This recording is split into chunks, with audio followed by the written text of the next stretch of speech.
우리가 지난 3주간에 걸쳐서 아디아포라와 관련해서 성도 간에 서로 어떻게 행해야 할지에 대해서 함께 말씀을 나눴습니다. 목사님, 저는요 그런 거 저런 거 다 따지고 살기에는 너무 신경 쓰이고 복잡해서 또 때로는 상처도 받고 해서 저는 그냥 저 혼자 신앙생활 할래요. 그러면 안 되나요? 그러면 돼요, 안 돼요?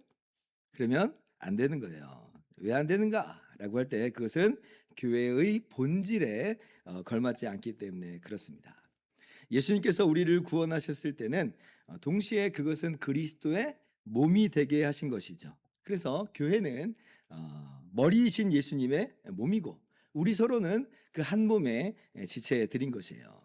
근데 이제 나 혼자 신앙생활 하겠어요. 그럼 뭐예요? 나는 지체 안 할 거예요. 나는 지체 역할을 못 하겠어요. 난 한 몸 되기 싫어요. 라고 하는 그런 모습이겠잖아요.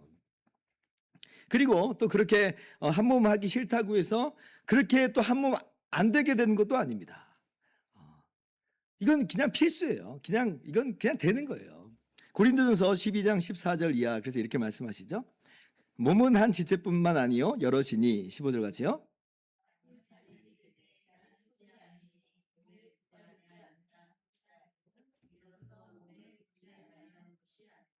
발이 나 몸 안 할래 라고 한다고 해서 몸이 아니게 되는 것은 아니다라고 하는 거예요. 우리가 어떠한 이유로도 나는 한 몸 아니야, 한 몸 안 할래 할지라도 그렇게 해서 우리가 한 몸 아니게 되는 것은 아니라라고 하는 겁니다. 그만큼 여러분 공동체라고 하는 것은 신앙생활의 본질적인 측면이에요.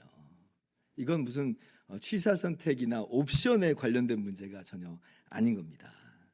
이건 우리의 선택 유무와 상관없이 예수님께서 그렇게 해버리신 거예요. 그렇게 해버리신 거예요. 그러면 우리가 예수님 왜 그렇게 하셨어요? 따질 겁니까? 따질 수 없겠잖아요. 그죠? 그러면 여러분 예수님께서는 왜 우리를 구원하시되 공동체로 만드셨는가라고 생각을 해볼 때에 여러분 그것이 바로 하나님의 나라의 회복입니다. 그게 하나님 나라 회복이에요. 한번 생각해 봅시다. 하나님께서 태초에 천지 만물을 창조하실 때 사람을 만드셨어요. 그리고 특별히 사람은 하나님의 형상대로 만드셨습니다. 근데 한번 잘 생각해 보세요. 사람을 만드실 때부터 애초부터 홀로 있는 존재로 만드신 것이 아니에요. 개별자이지만 동시에 사회를 만드세요.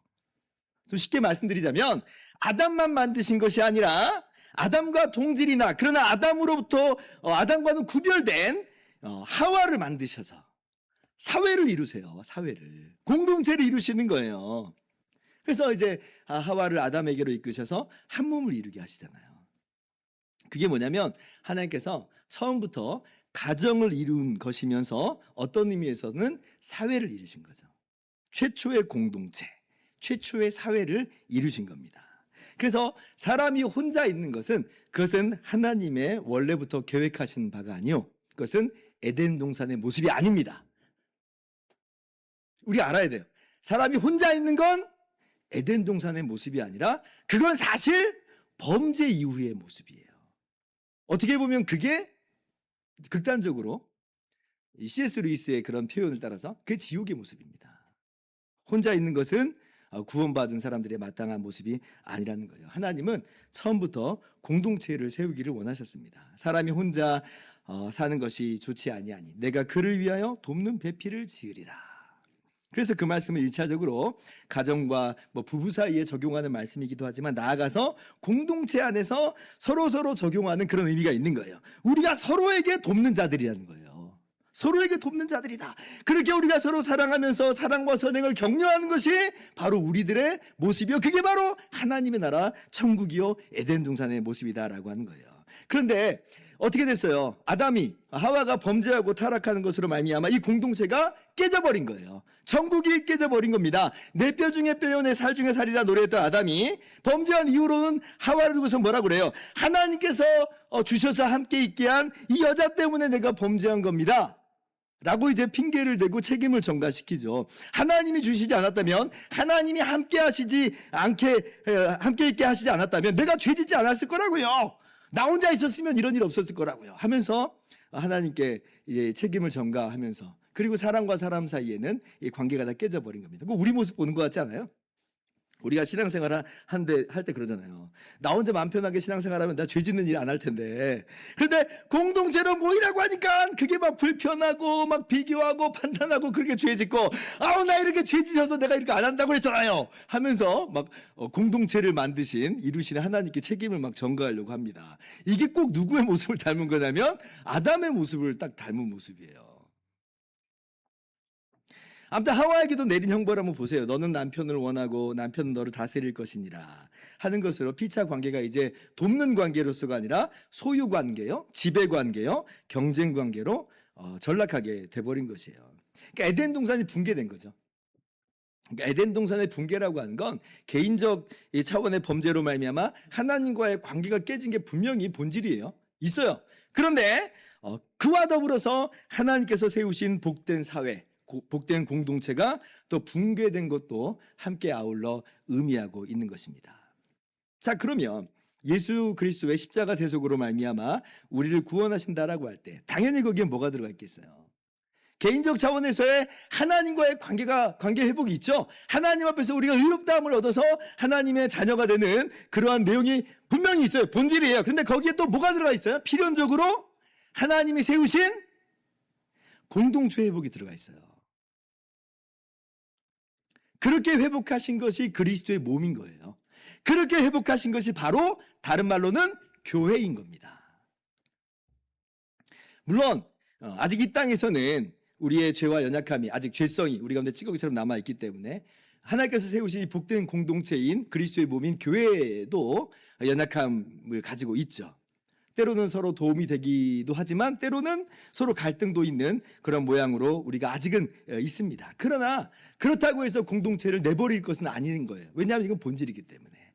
이것이 하나님의 계획이에요. 하나님의 나라의 회복인 겁니다. 하나님 나라 회복이라고 하는 건 개인적 차원의 내용만 있는 게 아니라 공동체의 의미도 함께 들어가 있다라고 하는 걸 반드시 기억을 해야 된다라고 하는 거죠. 그래서 이제 주님 다시 오실 때에 어떻게 돼요? 개인적 차원에서 구원만 우리가 있게 되나요? 그렇지 않죠? 완전한 공동체의 회복으로서 하나님의 나라를 우리가 맞이하게 되는 겁니다. 그때는 이제 더 이상 우리 안에 어떤 죄로 말미암는 갈등이나 비교나 판단이나 정죄나 그런 것은 있지 않죠. 천국은 우리 홀로 독처하는 곳이 아닙니다. 그곳은 에덴 동산도 같이 아담과 하와에게 내 뼈 중에 뼈요 내 살 중에 살이다 라고 말한 것과도 같이 그리스도 안에서 우리가 그렇게 강력한 한몸 공동체를 이루는 것이 바로 하나님의 나라다라고 하는 거죠. 자, 그러면 이것이 우리에게 장차 주어질 소망이고 영광의 시간이라고 할 때에 마냥 그런 미래의 일로만 미룰 것이냐라고 할 때 그렇지 않죠. 왜냐하면 하나님의 나라는 이미 시작됐잖아요. 하나님 나라 이미 시작됐어요. 성령으로 말미암아 우리가 주님과 하나 되는 것으로 우리 안에, 우리 가운데 이미 이루어진 것입니다. 그러므로 지금부터 그러한 회복된 공동체라고 하는 이 하나님의 나라의 모습이 바로 우리의 모습 가운데서 나오는 것이 마땅한 거예요. 당연한 거예요. 그래서 지난주에 로마서 14장 17절이었죠. 하나님 나라는 의와 평강과 희락이라 말씀하시면서 이것이 바로 우리가 회복된 공동체로서 추구할 바의 내용이다. 주님께서 우리의 의가 되셨어요. 우리가 하나님 앞에서 의롭다함을 인정받습니다. 그 안에서 하나님과의 평강이요, 우리들 서로 간의 화평이 주어지게 되고, 그 안에서 하나님 안에서의 기쁨이요, 우리가 서로 그 기쁨을 누리는 복된 공동체가 되었고, 그것을 추구하면서 나가는 것이 이것이 성도의 윤리의 마땅한 모습이다라고 하는 것이에요. 그래서 여러분, 우리가 지금 이제 로마서를 1장부터 여기까지 쭉 왔잖아요. 거의 이제 끝났어요. 근데 로마서의 이 말씀을 한번 구조를 한번 잠잠히 생각해 보면 참 놀랍습니다. 우리가 로마서를 흔히 전반부는 교리적인 내용이고 후반부는 실천, 적용적인 내용을 담고 있다 그렇게 이야기해요. 그래서 1장부터 11장까지는 교리적인 내용이고 12장부터 마지막까지는 실천적 부분이라고 하는데, 그런데 이 12장부터 시작되는 이 실천적 내용이라고 하는 걸 한번 큰 맥락 속에서 한번 봐보세요. 거의 전부 무엇에 대해서 이야기하는지 아세요? 우리가 한번 더듬어 보세요. 뭐에 대해서 이야기하는 것 같아요? 교회에 대해서 이야기해요. 교회에 대해서. 교회 공동체로서의 모습을 말씀하는 게 12장의 에서부터 나오는 내용이에요. 단순한 개인 윤리적인 실천적인 내용을 말하는 게 아니에요. 사랑이라고 하는 것도 한번 잠잠히 한번 생각을 해보세요. 사랑이라는 게 뭐예요? 개인 윤리예요. 개인 윤리이면서 공동체 윤리의 핵심이고 원칙이죠. 그래서 개인 윤리라고 하는 게 사실은 성도라고 하는 이 공동체 윤리 안에 포함되어 있습니다. 그만큼 공동체의 의미는 작지 않다라고 하는 것을 여러분들과 함께 나누고자 하는 거예요. 로마서가 이야기하는 내용이 바로 그런 내용이에요. 그래서 저는 이번에 로마서 강해를 교리적인 내용과 더불어서 여러분과 나누면서 12장부터 사실은 그리고 9장서부터예요. 9장서부터 교회론에 대한 내용이구나 라고 하는 걸. 그러니까 이방인과 유대인의 갈등, 유대인과 이방인의 차별과 구별과 갈등도 다 사라져 버렸어요. 우리가 진정한 이스라엘로서 한 몸이 됐어요. 유대인과 이방인도 하나다. 이러한 가장 인간 사회에서 가장 깊은 골이라고 하는 이방인과 유대인 사이도 그럴진데 교회 공동체 안에서 빈부귀천이 이제 어디 있는가? 강한 자와 약한 자가 그 안에서 모두 다 하나로 어우러지는 것이 바로 교회 공동체다라고 하는 것을 말씀하는 것이었구나라고 하는 것으로 이제 문득 깨닫게 됩니다. 오늘 제가 이 부분을 이렇게 많이 강조하고 말씀드리는 이유는 오늘 1절 말씀 보면 이것이 우리가 계속 내내 말씀을 함께 나눴던 그 내용이기 때문에 다시 한번 반복을 한 거예요. 1절 말씀 보세요. 우리가 14장 말씀에서 나눴던 바로 그 말씀이잖아요. 같이 읽어봅시다. 시작.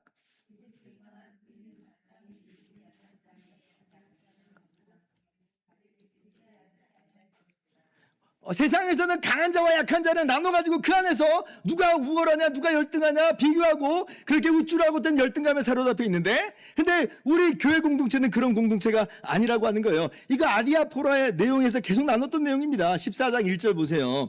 믿음이 연약한 자를 너희가 받되 그의 의견을 비판하지 말라 그랬죠. 14장 13절 그런즉 우리가 다시는 서로 비판하지 말고 도리어 부딪힐 것이나 거칠 것을 형제 앞에 두지 아니하도록 주의하라. 같은 내용인 것이에요. 그래서 이제 그때 우리의 자유라고 하는 것도 때때로 제한해야 된다라고 말씀을 드렸는데 오늘도 동일한 얘기를 하죠. 강한 자가 약한 자의 약점을 담당해 주라는 것이에요. 자기를 기쁘게 하지 않는다라고 말씀하고 있는 겁니다. 그렇게 하여서 공동체를 세우자는 거죠. 우리는 공동체라고 하는 거고 공동체를 세우는 것이 마땅하다라고 하는 것이에요. 이것이 바로 하나님의 나라의 모습이다. 의와 평강과 희락의 하나님의 나라의 모습인 겁니다. 그리고 오늘 말씀에서 특별히 강조하는 내용이 뭐냐면 이것이 바로 우리 주님의 모습이었다는 거예요. 우리 주님의 모습이었다. 그래서 우리는 주님의 몸으로서 이러한 머리이신 주님의 모습을 본받는 것이 오늘 우리의 이 행동의 준칙이요. 우리의 모습이다라고 하는 것이죠. 여러분 우리는 우리 자신을 기쁘게 하지 않는 사람들이다 그랬어요. 1절 말씀 그렇죠? 오히려 우리는 이웃을 특별히 교회 공동체를 기쁘게 하는 사람들이다라고 말씀을 했습니다. 그 목적이라고 하는 것은 단순히 그의 기분을 그냥 좋게 만들자고 하는 게 아니라 선을 이루고 그를 세워주자라고 하는 것이에요. 그래서 2절 말씀 보세요. 우리 각 사람이 이웃을 기쁘게 하되 선을 이루고 덕을 세우도록 할지니라 말씀하시죠. 그리고 이 모습이 누구의 모습이라고요? 3절 같이 읽습니다. 시작.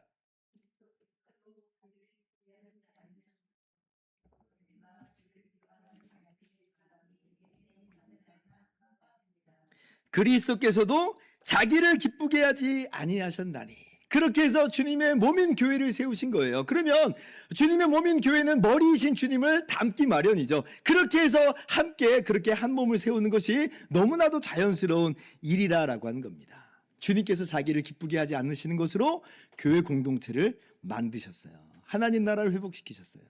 그러면 우리가 회복된 하나님의 나라로서 우리를 기쁘게 하지 않는 것으로 주님을 닮아 그렇게 하나님의 나라를 함께 이루어 나가는 것이 자연스럽다. 여러분 우리는요 주님은 내면이 강하시기 때문에 주님께서 자기를 기쁘게 하지 않는 것이 별로 안 힘들으셨을 거다 이렇게 생각합니다. 우리는 우리를 기쁘게 하지 않고 다른 사람의 유익을 구하면 너무 힘들어서 너무 그렇게 못한다고요. 주님은 강하셔서 하지만 우리는 어려운 일을 우리 보고 하라고 하면 어떻게 하라는 거예요. 막 이런 생각을 우리는 더러 합니다만은 과연 그럴까? 주님이 내면이 정말 강하셔서 별 상처 안 받으셨을까? 저는 그렇지 않을 거라고 생각합니다.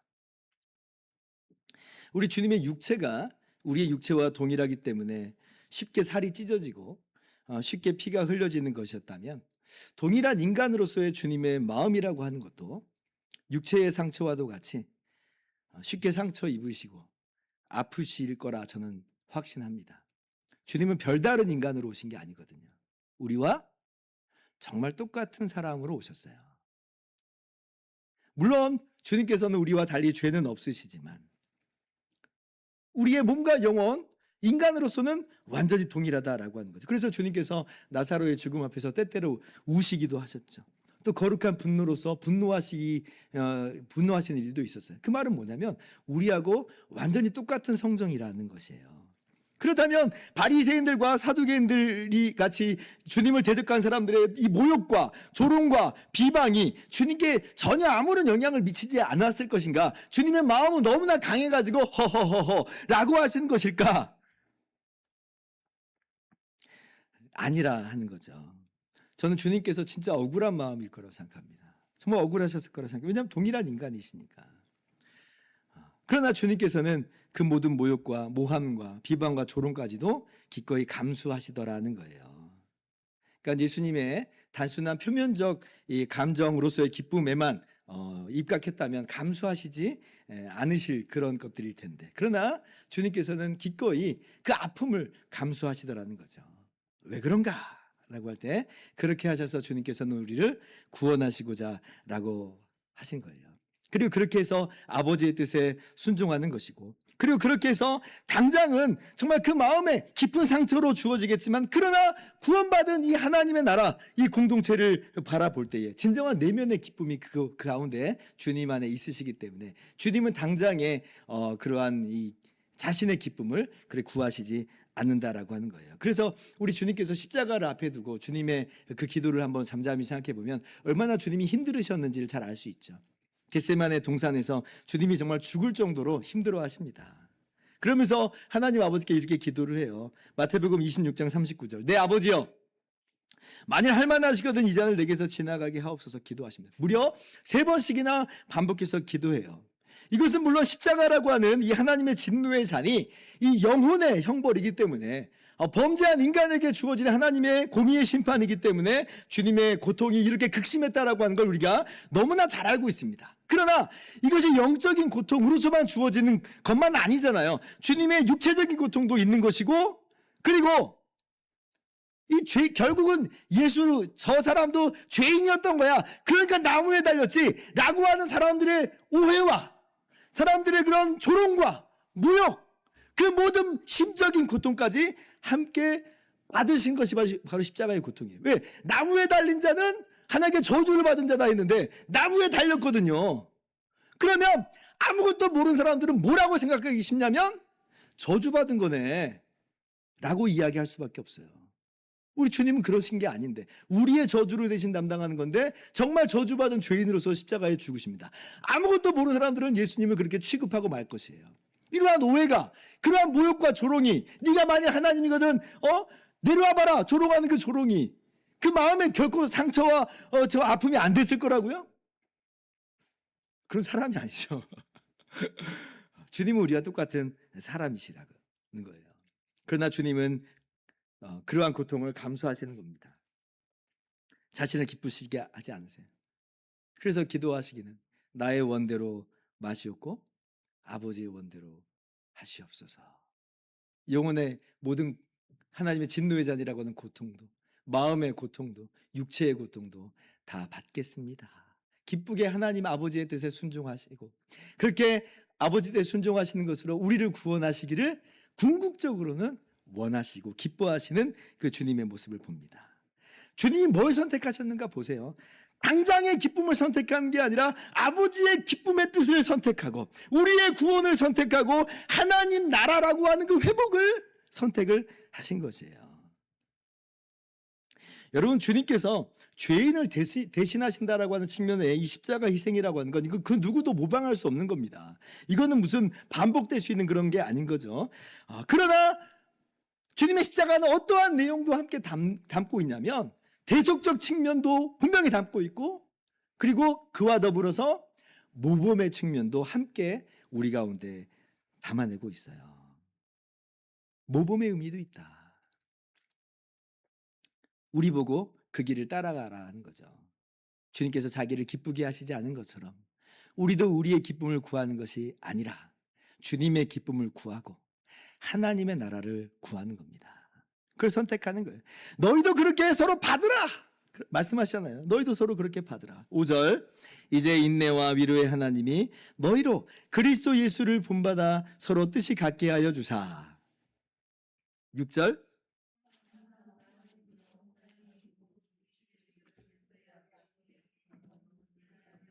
7절 같이요. 그러므로 그리스도께서 우리를 받아 하나님께 영광을 돌리신 것 같이 너희도 서로 받으라.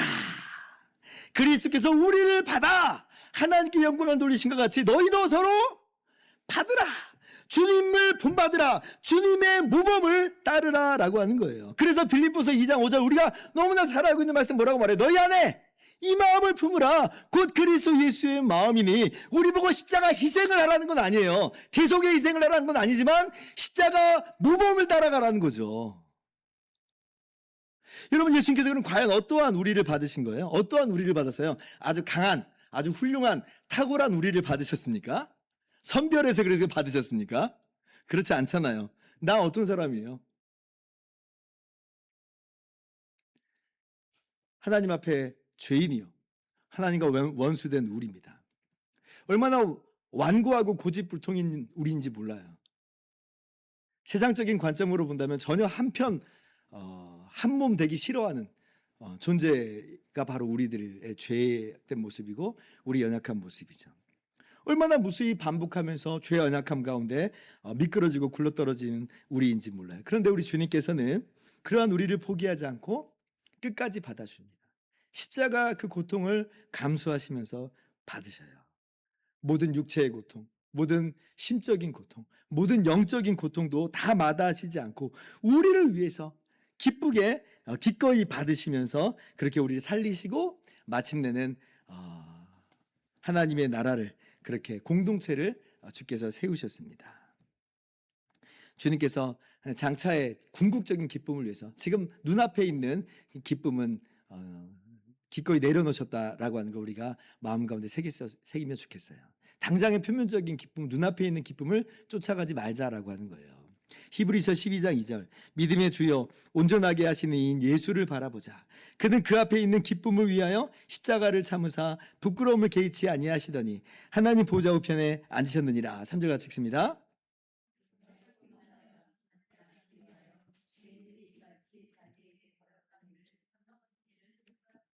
자, 우리 보고 피곤하여 낙심하지 말라는 거죠. 세상에서 믿음의 길을 가는 것에 있어서도 피곤하고 낙심하지 말아라. 또 공동체에서 사랑의 길을 가는 것에 있어서도 피곤하고 낙심하지 말라는 거예요. 우리는 우리의 구원자여 머리가 되어진 주님을 바라보면서 그 은혜를 힘입어서 계속 이 길을 걸어가는 사람들인 것입니다.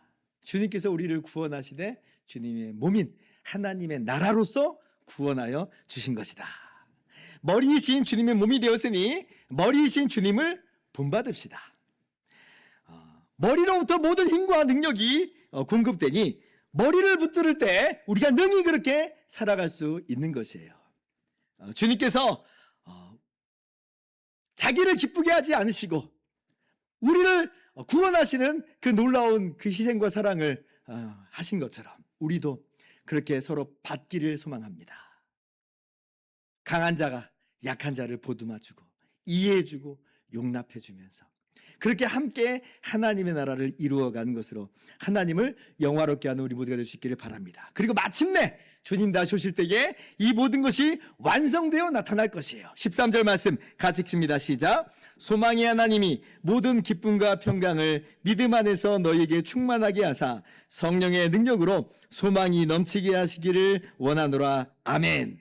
기쁨과 평강을 마침내 넘치게 하실 것이에요. 의와 평강과 기쁨이 다시 한번 반복되죠. 믿음으로 말미암아 거저 의롭다함을 얻은 우리가 평강과 기쁨의 길을 따라가는 것이에요. 그리고 마침내 주님께서 다시 오시는 그 소망이 우리 가운데 완전히 이루어져서 기쁨과 평강의 그 하나님의 나라가 우리 눈앞에 밝히 드러나게 될 것입니다. 그 소망을 가지고 오늘 이 시간부터 그렇게 평강과 기쁨을 따라가는 우리 모두가 될 수 있기를 주님의 이름으로 축원합니다.